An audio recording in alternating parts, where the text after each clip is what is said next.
ಸಂಬಂಧಕ್ಕೆ ಗಂಡ ಅಡ್ಡಿ, ಪ್ರಿಯಕರನ ಜೊತೆ ಸೇರಿ ಹೆಂಡತಿ ಖತರ್ನಾಕ್ ಪ್ಲಾನ್.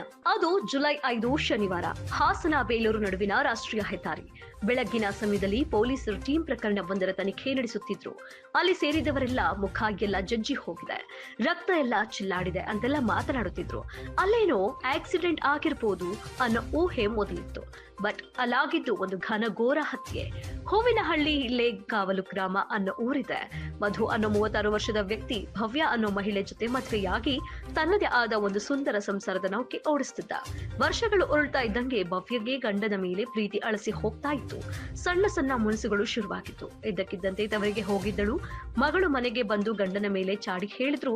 ತಾಯಿ ಮಗಳದ್ದೇ ಸರಿ ಅಂತ ಬೆನ್ನು ತಟ್ಟಿತಿದ್ರು. ಮಗಳ ಸಂಸಾರ ದಡ ಸೇರಿಸಬೇಕಿದ್ದ ತಾಯಿನೇ ಮಗಳ ಸಂಸಾರವನ್ನ ಮುಳುಗಿಸೋಕೆ ಹೊರಟಿದ್ಲು. ಜುಲೈ 4 ಪ್ರತಿದಿನದಂತೆ ಗಾರೆ ಕೆಲಸಕ್ಕೆ ಹೋಗಿದ್ದ ಮಧು ಸಂಜೆಯಾದ್ರೂ ಮನೆಗೆ ವಾಪಸ್ ಬಂದಿರಲಿಲ್ಲ. ಮಗ ಕತ್ತಲಾದ್ರೂ ಬರದೇ ಇರೋದನ್ನ ನೋಡಿ ಮಧು ತಾಯಿ ರುಕ್ಮಿಣಿ ಗ್ರಾಮಾಂತರ ಠಾಣೆಗೆ ಹೋಗಿ ಕಂಪ್ಲೇಂಟ್ ಕೊಡ್ತಾರೆ. ದೂರು ಕೊಟ್ಟು ಬೆಳಗ್ಗೆ ಮಗ ಮನೆಗೆ ಬರ್ತಾನೆ ಅಂದುಕೊಂಡಿದ್ದ ಆ ತಾಯಿಗೆ ಶಾಕ್ ಆದಿತ್ತು. ಆದ್ರೆ ಬಂದಿದ್ದು ಮಗನ ಶವ. ಇತ್ತ ಗಂಡನ ಮೇಲೆ ಪ್ರೀತಿಯನ್ನ ಅಳಿಸಿಕೊಂಡಿದ್ದ ಭವ್ಯ ಬೇರೊಬ್ಬನ ಜೊತೆ ಅಕ್ರಮ ಸಂಬಂಧವನ್ನ ಹೊಂದಿದ್ರು. ಇದು ಗಂಡನಿಗೆ ಗೊತ್ತಾದ ನಂತರ ಕೊನೆಯದಾಗಿ ವಾರ್ ಮಾಡಿರುತ್ತಾನೆ.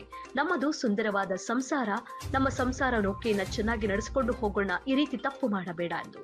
ಈ ಅಕ್ರಮ ಸಂಬಂಧಕ್ಕೆ ಅಡ್ಡಿಯಾದ ಕ್ಷಣವೇ ಆಕೆಗೆ ಆತನ ಮೇಲೆ ಕೋಪ ನೆತ್ತಿಗೇರಿತ್ತು. ಪ್ರಿಯಕರನ ಜೊತೆ ಸೇರಿ ಈಗಾಗಲೇ ಅವಳು ಮುಹೂರ್ತವನ್ನಿಟ್ಟು ಆತನನ್ನ ಕಲ್ಲಿನಿಂದ ಜರ್ಜಿ ಬರ್ಬರವಾಗಿ ಕೊಲೆ ಮಾಡಿದ್ದಳು.